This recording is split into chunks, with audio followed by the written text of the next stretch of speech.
It is hot out here. Okay, so today I'm focusing on removing or dropping the drive shaft. We're going to drop the T-case. And we're also going to take out the four-wheel drive shaft because we're not going to be using that anymore. I'm literally going to freaking take it out. Because four-wheel drive is dicked. And you know what? I don't feel like spending $1,500 for a new transfer case. I'd rather spend $1,500 for a new transmission. But anyways, so in doing that, we're also going to remove the CV shafts. But we're going to leave the inner hub part, or outer hub part that goes into the wheel bearing. We're going to leave that in. So yeah, we're doing a redneck mod. I've seen it done before, trust me. And in doing that, it'll allow me to put big old front airbags in this thing. So we can get rid of the factory air, right? And then put in our own. And then relocate the front shocks. And make it ride like a true limited. But anyways, let's get under there and do minimal work.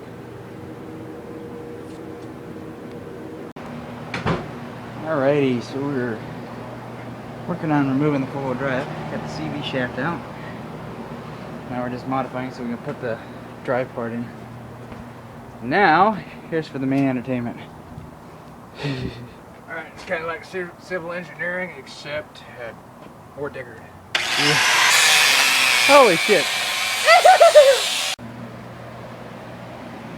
Alright, got the wheel back on. Got the hub thing in. Look at that.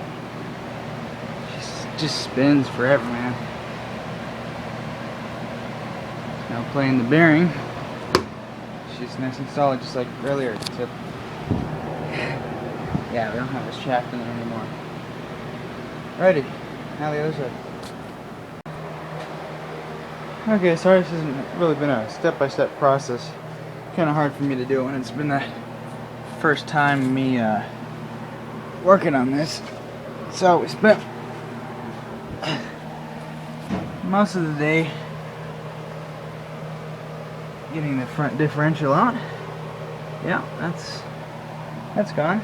Modified the one hub, or the one CV shaft, so just the end that goes in is locked in. We still gotta do the other side.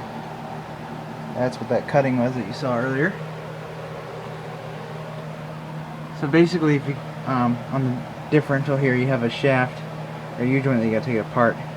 If you can't get those bolts, you can take it off at the transfer case here, which is hard to see. But you can take the two bolts off there. I forgot what size they were, but they're not too big. They're not too small. But should be about 4 of them. Once you get those, you can just pull that axle up inside here.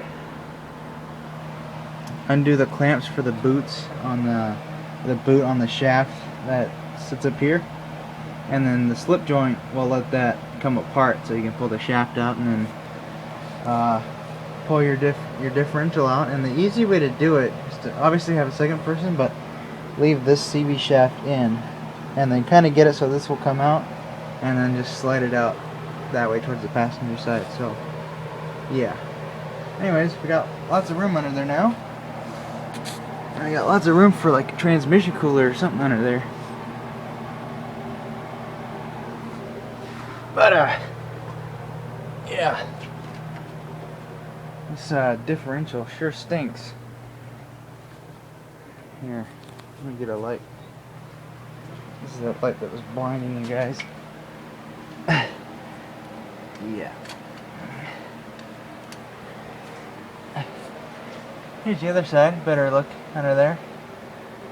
Let me take the skid plate off so you can see the freaking piece of shit transfer case, which I'm gonna leave in there until we get the right parts to convert it to two-wheel drive. But that's the differential. It weighs about 150 pounds or so. And that's the boot I was telling you about to unclamp and then slip out of the other shaft, which is this end. Anyways, that's good. these are all good. If anybody wants it, you know, it's like, you can just take it. And this is a locking differential. This here is a vacuum operated actuator. So basically it just puts in vacuum, and then it shifts the fork over, and it shifts it to this side and engages the both shafts, so that side will go. But yeah, it's an interesting setup.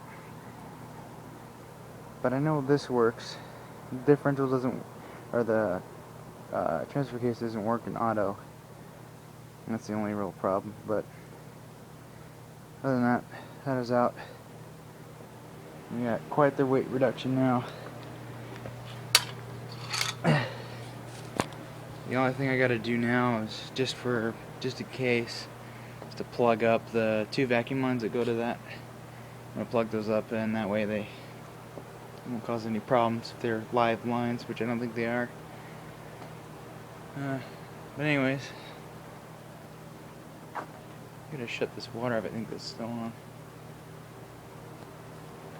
I don't know, but I'm gonna clean up and go inside. See ya when we get the parts.